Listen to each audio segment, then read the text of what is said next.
Hey everyone, and welcome back. Are you ready for a deep dive that is maybe a little different than usual? Different. How so?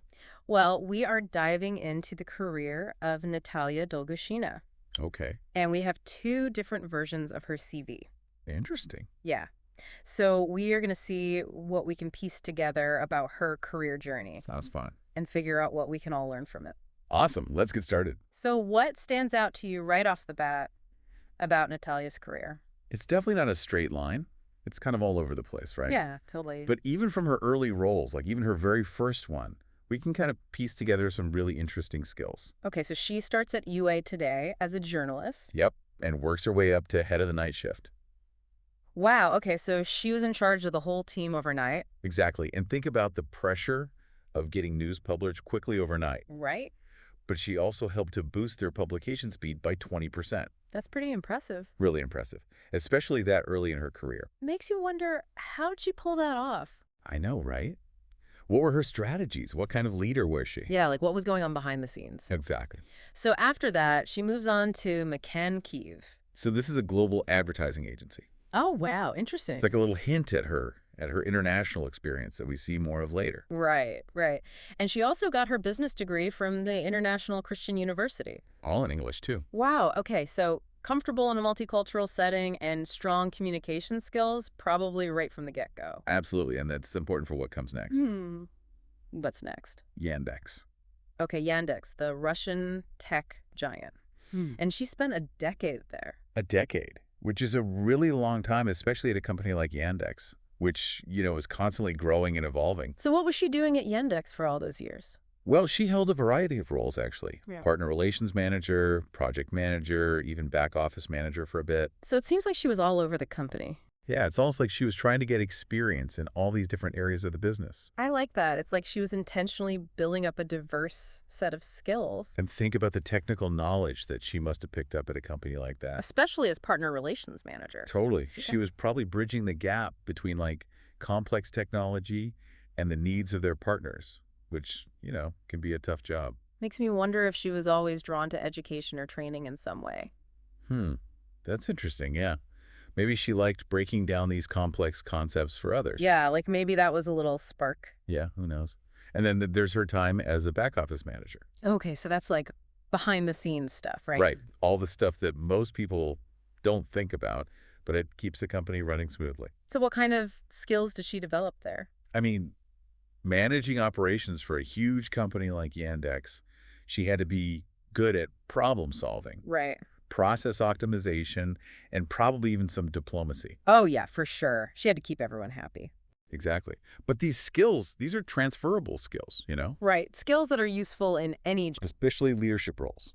So it's like she was building an amazing toolkit without even realizing it. It seems that way. And then she makes a move that seems to signal a shift in focus To Practicum Bootcamp, which later became Triple Ten. to train as a web developer. Yeah, she went from managing things to actually coding them.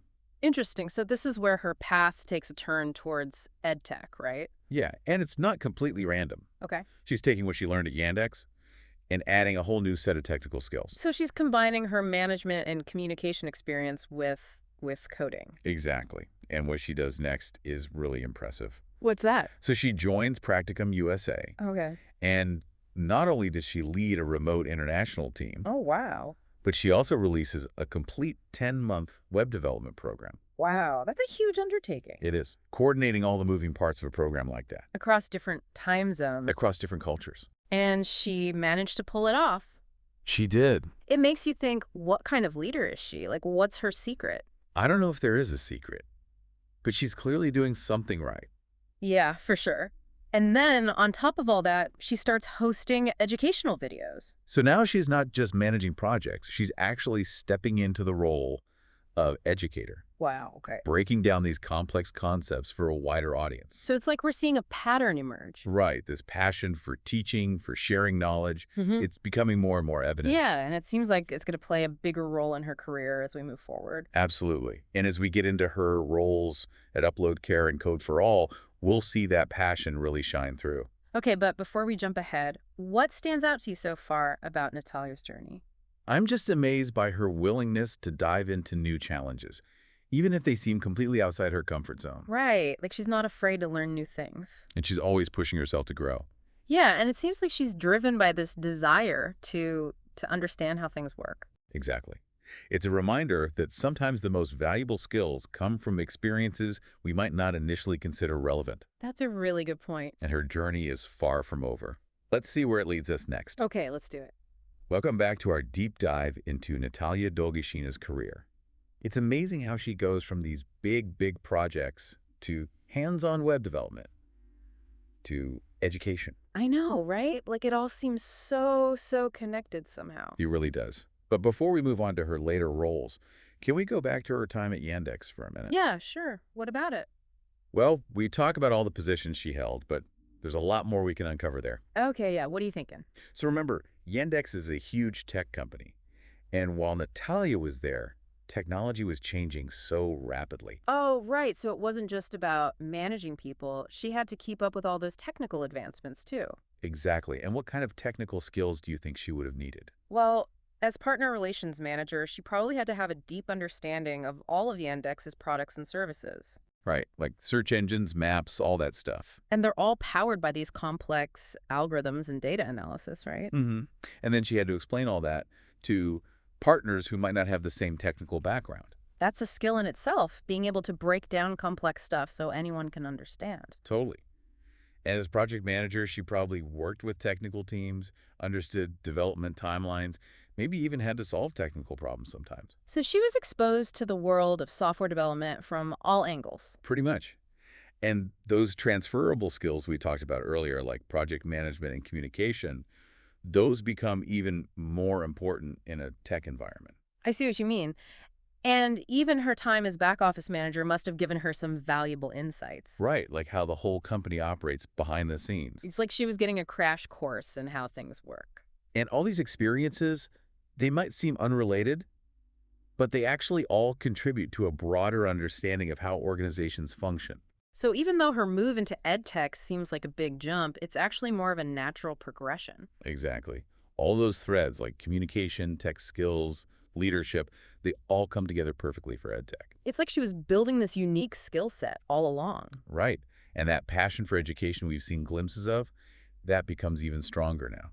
Okay, so we already touched on her work at Practicum USA, leading a remote international team, releasing a 10-month web development program. Yeah, that's a huge deal, especially managing a remote team across different time zones and everything. What do you think her secret was? How did she manage that so well? Well, leading a remote team takes specific skills like clear communication, trust, the ability to motivate people from afar. So she had to create a strong team dynamic, even though everyone was spread out. Absolutely. And her EdTech journey is also about creating those effective learning experiences. Right, we see that in the web dev program and also in her work hosting educational videos. Right. Breaking down complex ideas for a wider audience. Okay, and remember her work at Code for All, where she created a 25-week program from scratch? Oh, yeah. And she also boosted the program's Net Promoter Score. The NPS. It measures how satisfied customers are and how likely they are to recommend something to others. Oh, okay, so she increased it from 56 to 92. Which is a huge improvement.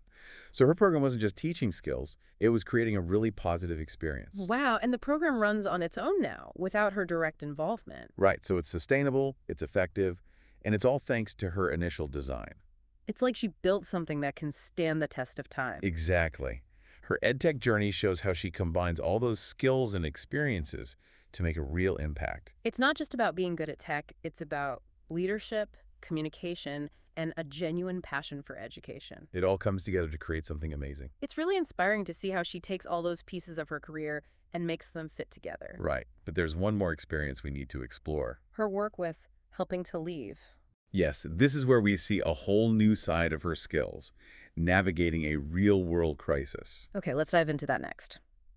All right, so we're back and we're talking about Natália Dolgushyna and her career. We've seen her do all sorts of things, from tech to web development to education, and now we're about to look at something completely different. Right. Her experience with helping to leave. Yeah, this is where things get really interesting. I mean, we've seen her leadership skills, her technical abilities, her passion for teaching, but this is a whole other level. This is real-world crisis management. Exactly. We're talking about helping people evacuate and providing support during a really difficult time. And while we won't get into specifics to avoid, any political discussions, the nature of this work, it just requires a very specific skill set. I can only imagine, like, the logistics alone must have been incredibly challenging. Oh, absolutely. And the emotional toll. Hmm.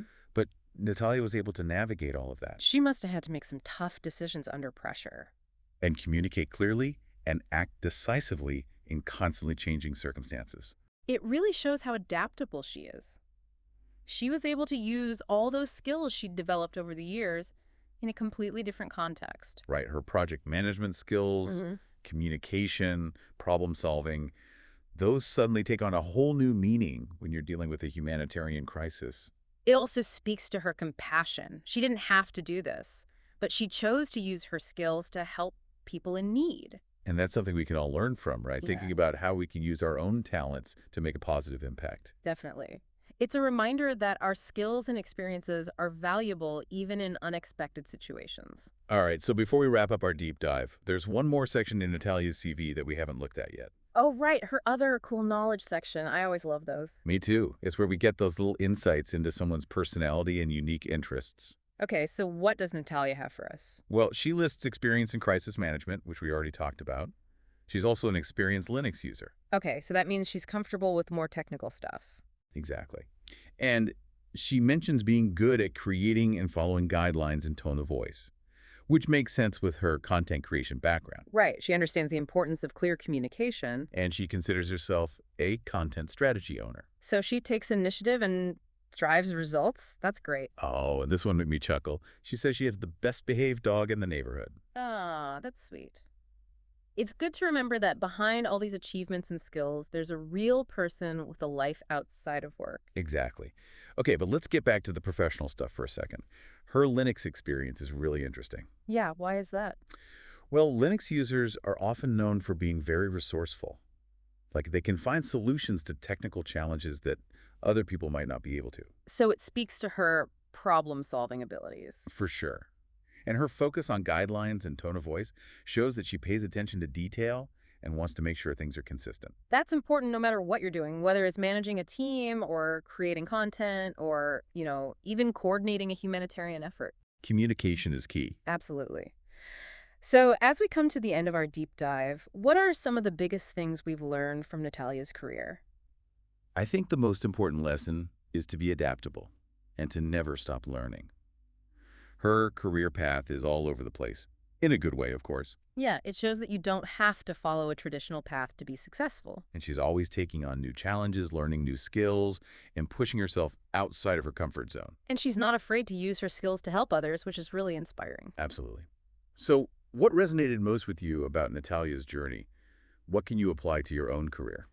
Honestly, it's her willingness to try new things and connect the dots between seemingly unrelated experiences. Like, you never know what skills might come in handy later on. That's such a good point, and it proves that we can all make a difference no matter what our background is. It's about finding those opportunities to use our skills to contribute to something bigger than ourselves. That's a great way to put it. Hmm. Well, thanks for joining us for this deep dive into Natália Dolgushyna's career. It's been a pleasure. We hope you learned something new and maybe even feel a little inspired to take your own career journey to the next level.